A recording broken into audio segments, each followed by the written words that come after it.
Estriktong patnubay at gabay ng magulang ang kailangan. Maaaring may masiselang tema, lengguwahe, karahasan, sexual, horror o droga na hindi angkop sa mga bata.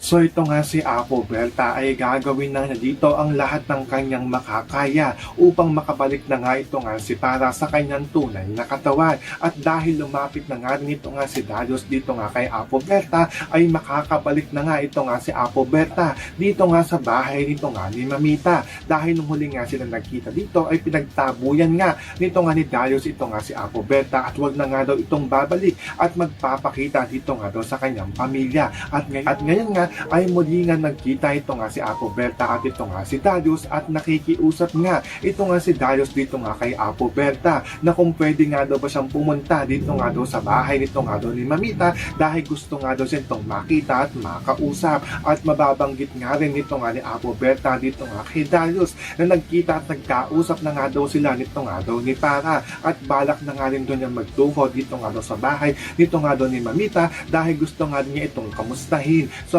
makakaabangan nga natin dito kung mabubuko na nga ba ang pagkatago-tagong sekreto ng Peking Lucy. Yan ang ating mga pakakatutukan at pakakaabangan dito nga lang sa Stolen Live.